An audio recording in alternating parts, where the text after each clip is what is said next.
പാചകവാതക പ്രതിസന്ധി സംസ്ഥാനത്തെ അതിരൂക്ഷമായാണ് ബാധിച്ചിരിക്കുന്നത്. ഹോട്ടലുകളുടെ പ്രവർത്തനത്തെയാണ് പ്രതിസന്ധി കാര്യമായി ബാധിച്ചത്. ഗ്യാസ് ലഭിക്കാതെ ഓരോ ദിവസവും പൂട്ടുന്ന ഹോട്ടലുകളുടെ എണ്ണവും കൂടി വരികയാണ്. മെനുവിലെ വിഭവങ്ങൾ കുറച്ചും വിറകടുപ്പിലേക്ക് മാറിയും പലരും അതിജീവനത്തിന് ശ്രമിക്കുന്നുണ്ട്.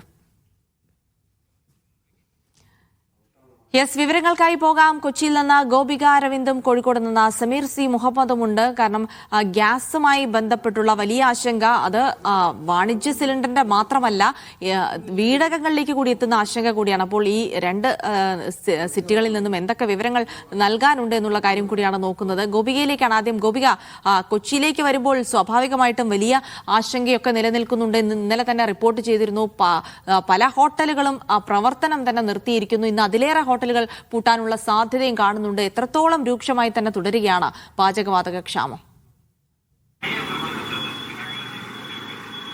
അതെ, തീർച്ചയായും ജിൽസി, കൊച്ചിയെ സംബന്ധിച്ചിടത്തോളം അതിരൂക്ഷമായ ഒരു പ്രതിസന്ധിയിലേക്ക് തന്നെയാണ് പോകുന്നത്.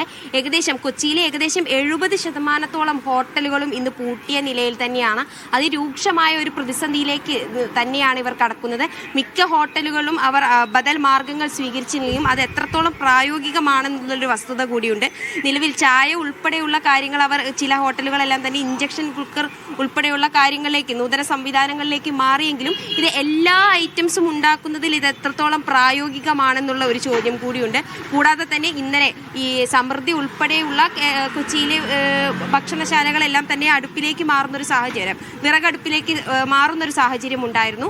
പക്ഷേ ഇത്തരത്തിലുള്ള ഈ വിറക് അടുപ്പുകൾ എത്ര കാലം മുന്നോട്ട് കൊണ്ടുപോകും എന്നുള്ളതൊരുണ്ട്. കൂടാതെ തന്നെ ഇതിൽ പ്രധാന വിഭവങ്ങളെല്ലാം തന്നെ ഇവർ കുറച്ചിട്ടുണ്ട്. ഈ ഫ്രൈ ഉൾപ്പെടെയുള്ള കാര്യങ്ങൾ, അതുപോലെ തന്നെ ഈ അധികം തീ ആവശ്യമുള്ള സാധനങ്ങളെല്ലാം തന്നെ കുറച്ചിട്ടുണ്ട്.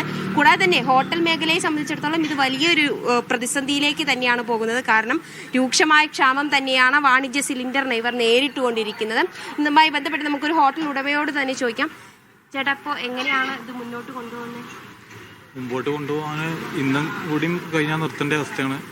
പിന്നെ ഇന്ന് കിട്ടുന്ന പ്രതീക്ഷയിൽ ആണ് പോണത്.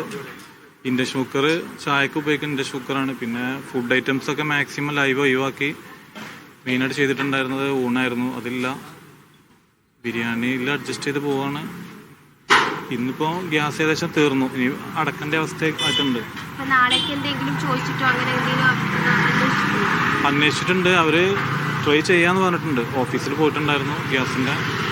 വേറെ വിറകടുപ്പ് ഉപയോഗിക്കാനൊക്കെ എറണാകുളത്ത് വളരെ ബുദ്ധിമുട്ടാണ്.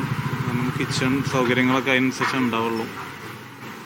ഇപ്പം തുടങ്ങിയിട്ട് റീഇന്നോവേറ്റ് ചെയ്തിട്ട് 2 മാസമായിട്ടുള്ളൂ. അപ്പോൾ അതിൻ്റെ സ്റ്റാർട്ടിങ്ങിൽ തന്നെ അങ്ങനെ ബുദ്ധിമുട്ട് വരുമ്പോൾ അതിൻ്റെ പ്രശ്നങ്ങളുണ്ട്.